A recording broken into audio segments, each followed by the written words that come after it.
utupelekee na wananchi wote unaowaona wa wilaya Mpanda, utupelekee shukurani nyingi sana kwa Dr. Samia Suluhu Hassan kwa kusikia kilio chetu na namna ambavyo mji unakuwa kwa kasi.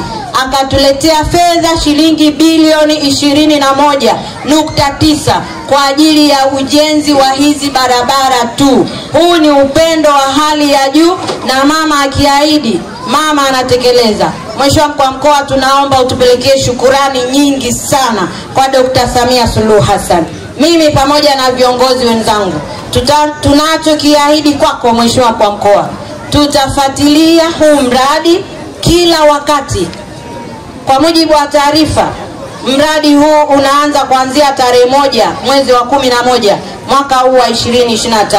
Mheshimiwa Mkuu wa Mkoa, tutajipanga kuhakikisha itakapofika tarehe 1 mwezi wa 11 basi mkandarasi huyu tumuone ameshafika site kwa ajili ya kuja kutekeleza haya ambayo yameelekezwa na Mheshimiwa Rais.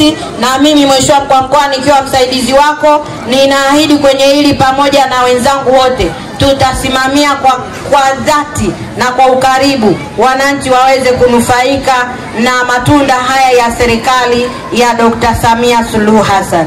Mheshimiwa Mkuu wa Mkoa, niombe pia kwa wananchi wenzangu, huu mradi umekuja kwetu, ni fursa kwetu, ni fursa kwa vijana, ni fursa kwa akina mama, ni fursa pia kwa kina baba kushiriki katika ajira za muda ambazo zitatolewa na mkandarasi ambaye amepewa zabuni ya huu mradi. Kwa hiyo tusiwe mbali.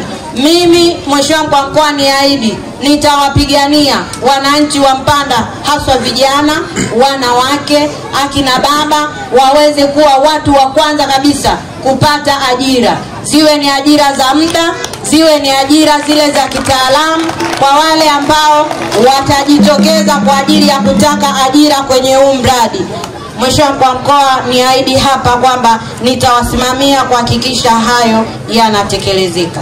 Mheshimiwa Mkuu wa Mkoa, mwisho kabisa niseme tu na sisi kama kamati ya usalama tumejipanga vizuri kuhakikisha usalama unakuwepo, kuanzia usalama wa huu mradi, lakini pia na usalama hata kwa wananchi katika kipindi hiki na hata wanapoelekea tarehe 29 kwenda kupiga kura. Tunahakikishia usalama wa kutosha kama wilaya ya Mpanda ili muweze kutimiza haki yenu ya kikatiba, haki ya kidemokrasia ya kwenda kuwachagua viongozi ambao watawaleteeni maendeleo na mwenye macho ambaye tazama maendeleo mmeyaona. Ni imani yangu mtaenda kudumisha ambao wataendelea kuwaleteeni maendeleo kwa kipindi kingine cha miaka 5 inayokuja.